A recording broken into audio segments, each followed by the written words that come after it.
Salut, c'est Denis QS, bienvenue dans Misfit, c'est mon podcast, mais c'est ta source de motivation et de créativité.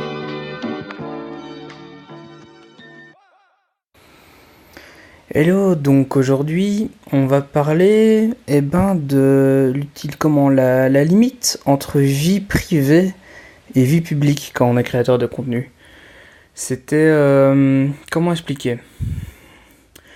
Donc j'ai fait ce podcast, je sais pas si tu l'as entendu, qui parlait de ma rupture.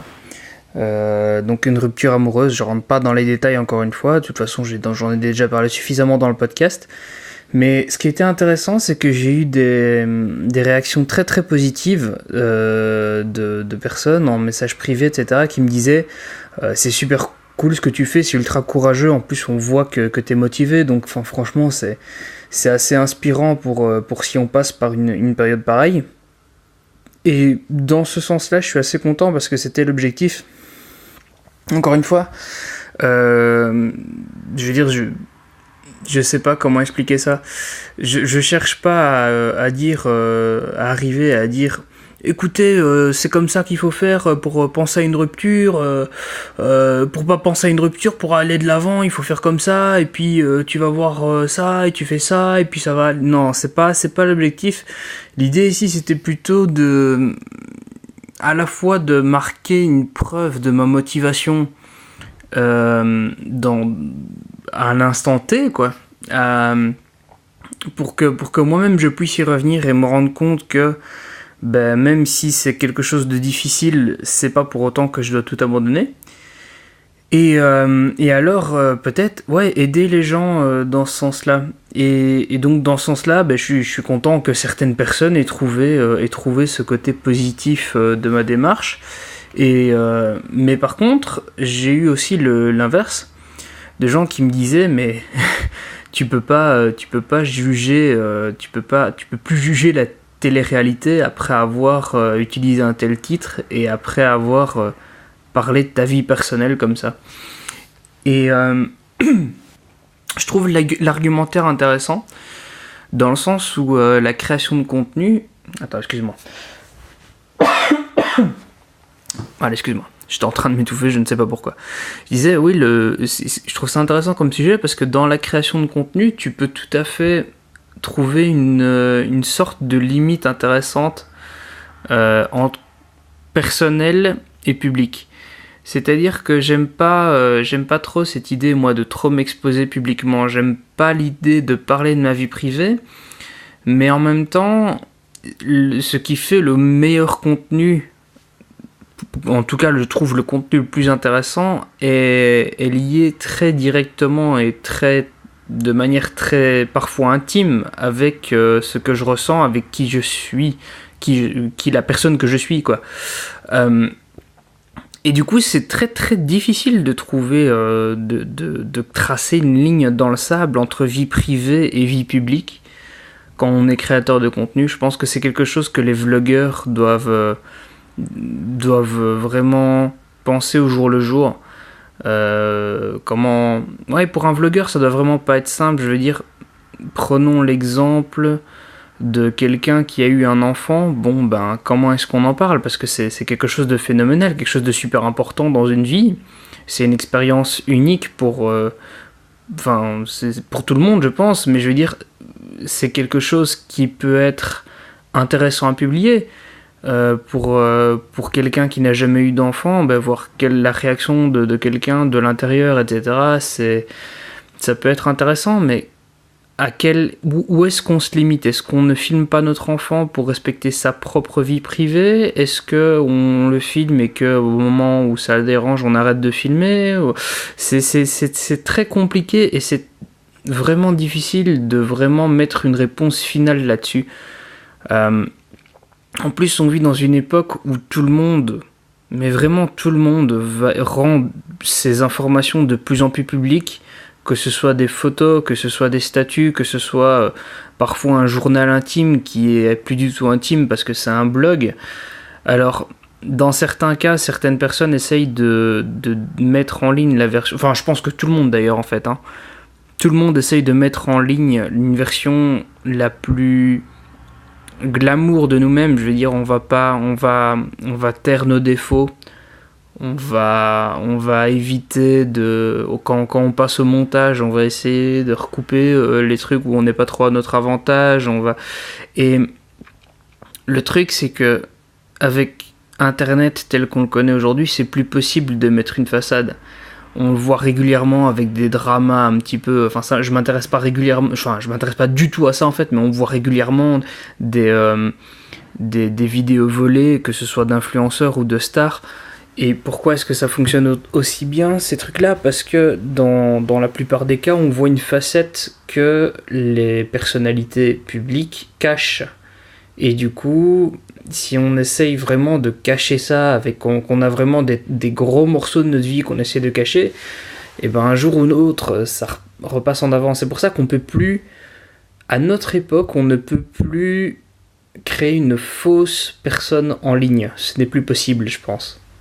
Je pense qu'on doit juste être honnête et voilà, accepter le fait qu'on n'est pas parfait, peut-être accepter certaines critiques. C'est à partir du moment où on est une personnalité publique sur Internet, et être une personnalité, ça veut pas dire être une star, ça veut pas dire avoir 100 000 abonnés, c'est mettre en ligne son premier podcast. À partir de là, on est une personnalité publique. Donc, je pense qu'il faut accepter de jouer avec les règles du jeu. Et il faut juste, si on a des gros défauts, peut-être travailler dessus pour les limiter plutôt que les masquer. Je veux dire, si on sait qu'on a un vice qu'on ne veut pas que les gens sachent, peut-être que ce vice-là qu'on ne veut pas que les gens sachent, c'est peut-être quelque chose sur lequel on doit travailler pour le supprimer. Parce qu'il nous descend en tant que personne. Voilà. Et c'est aussi pour ça que j'essaye d'éviter de juger les gens sur Internet, parce que on n'a qu'une partie de leur vérité, et même quand quelque chose sort à charge contre eux, ben, qui n'a pas quelque chose à se reprocher, je veux dire. On a tous fait quelque chose dans notre vie dont on n'est pas fier, même s'il y en a qui c'est plus grave que d'autres, on est d'accord, hein. Mais c'est très compliqué. C'est une question très sensible que je trouve très intéressante. Comment est-ce qu'on gère ça ? Comment est-ce qu'on trace cette ligne ? Ce serait intéressant d'avoir l'avis des gens là-dessus. Je veux dire, est-ce que si tu as entendu ce podcast, tu as été choqué par le fait que je parle de ma rupture amoureuse ? Je veux dire, je rentre pas dans les détails, je dis pas je pars, c'est un exemple complètement faux, hein, je veux dire, mais je dis pas je l'ai quitté parce que je l'ai retrouvé en train de coucher avec 3 mecs, machin. Non, ça, on rentre pas dans des détails. Enfin, moi je veux absolument pas parler de ça parce que je trouve que c'est la limite de la vie privée déjà de l'autre personne. Et puis de sa propre vie privée, je pense qu'il est quand même important d'avoir une certaine réserve. Parce que même si on a envie d'être sincère, au bout d'un moment, peut-être qu'on laisse le public un peu trop rentrer dans notre vie. Et à ce moment-là, est-ce qu'il n'a pas trop d'emprise sur la manière dont on gère notre vie ? C'est une vraie question que je me pose. J'ai pas de réponse définitive par rapport à ça. J'ai pas de position fixe. Et je préfère justement rester ouvert par rapport à ça. J'ai déjà été beaucoup plus tranché sur le sujet que maintenant, mais comme dirait l'adage, il n'y a que les imbéciles qui ne changent pas d'avis. Et je pense que voilà, c'est important d'avoir un esprit ouvert et de réfléchir justement un petit peu à tout ça. Voilà. Je vais en rester là, c'est un podcast assez court, hein, on est à moins de 10 minutes. Mais je voulais parler de ce sujet-là et peut-être clarifier un petit peu ma position par rapport à ça. Voilà, j'aimerais ton avis si tu veux sur, le donner sur le sujet, tu peux me contacter via Twitter.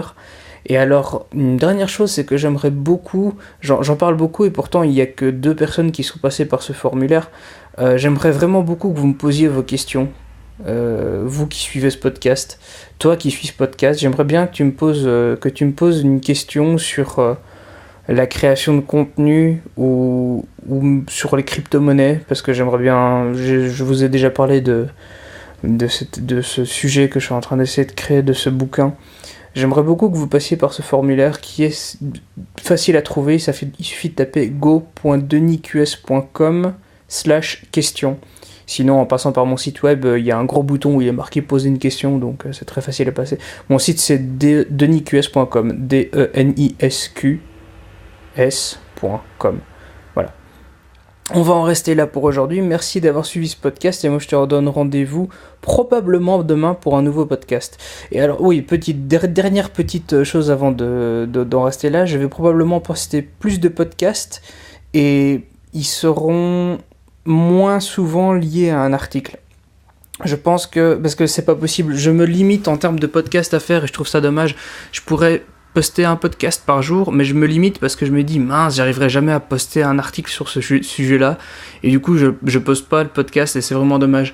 Donc je pense que je vais déjà changer mon outro pour dire que bon bah il y aura plus un article forcément par podcast, et je pense que j'écrirai mes articles et puis je ferai un podcast à partir de cet article-là, mais je ferai aussi des podcasts comme celui-ci, un peu en improvisation sur un sujet que je te sortirai directement. Parce que je trouve cette discussion beaucoup plus intéressante. Que pareil avec finalement, je suis très très content du podcast que j'ai fait avec mon pote Jolan. On était au milieu d'un bar, je suis surpris par les qualités de micro de l'iPhone. Il y avait beaucoup de bruit, pourtant ça reste très audible.